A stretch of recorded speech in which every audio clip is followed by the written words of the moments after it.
Hello everyone and welcome to a new Basics of Building video by me, DavDav Building. When you talk about upgrading and expanding your base, there isn't always a clear-cut answer to what is best. In this video I want to give you some guidelines to follow when building your own base that I came up with in the context of how I build.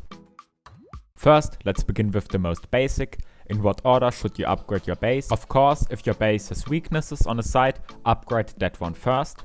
But otherwise, I would go as follows. First, you upgrade your roof, then the walls, and at last the foundations. Upgrading in this order minimizes the efficiency of splash damage on your base and also makes the easier way to raid your base require more rockets, leaving the raiders in a dilemma. A core philosophy of building, in my opinion, is to try to equal out the raid cost as much as possible.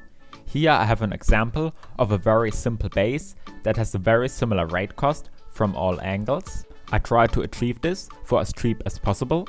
This means not building things that don't need to be there and not upgrading past the building stage that your building blocks need to be.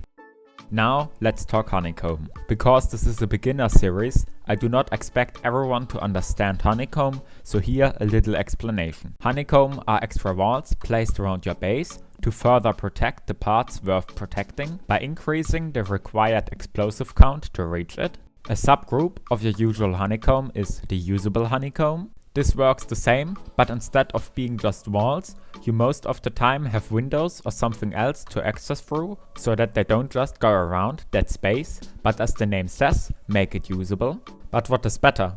Well, usable honeycomb is more expensive for the same raid cost, but can give you a lot of extra storage. So if you need more storage, this is your thing. If you don't need extra storage, but only protection, normal honeycomb is the better option for you. For people who want to know more about usable honeycomb, I will link to an entire video dedicated to this concept. As with everything in life, there are different options of how to do honeycomb in your base. The most basic way of honeycomb is just triangles with walls around your base.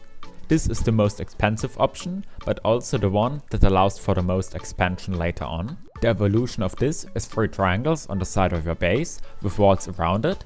This is cheaper but also has less expandability. This is the last option. It is the weirdest one of them all with full squares and roofs. This is the cheapest one you can do, but also the least expandable, because it basically removes any viable option of expansion you could have later on. But remember, this only becomes cheaper after having at least 2 squares next to each other. Of course, you also need to honeycomb your roof.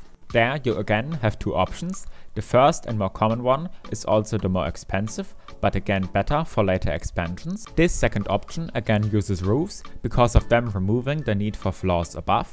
But again, expanding this isn't really worth it, so if you are sure you don't ever want to expand your base anymore, this might look a little weird, but it is the better option. Another thing that a lot of new builders have problems with is the strength of rocket splash and how to work around it. If, for example, you have 2 loot rooms like this next to each other and you don't want people to just open them up at once, placing 2 stone walls like this will guarantee that raiders will have to spend at least another 8 rockets to open up both.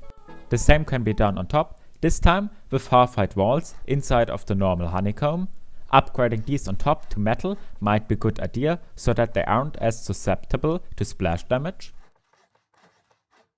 This was the video. Thank you all for watching. Don't forget to subscribe. Until next time, later.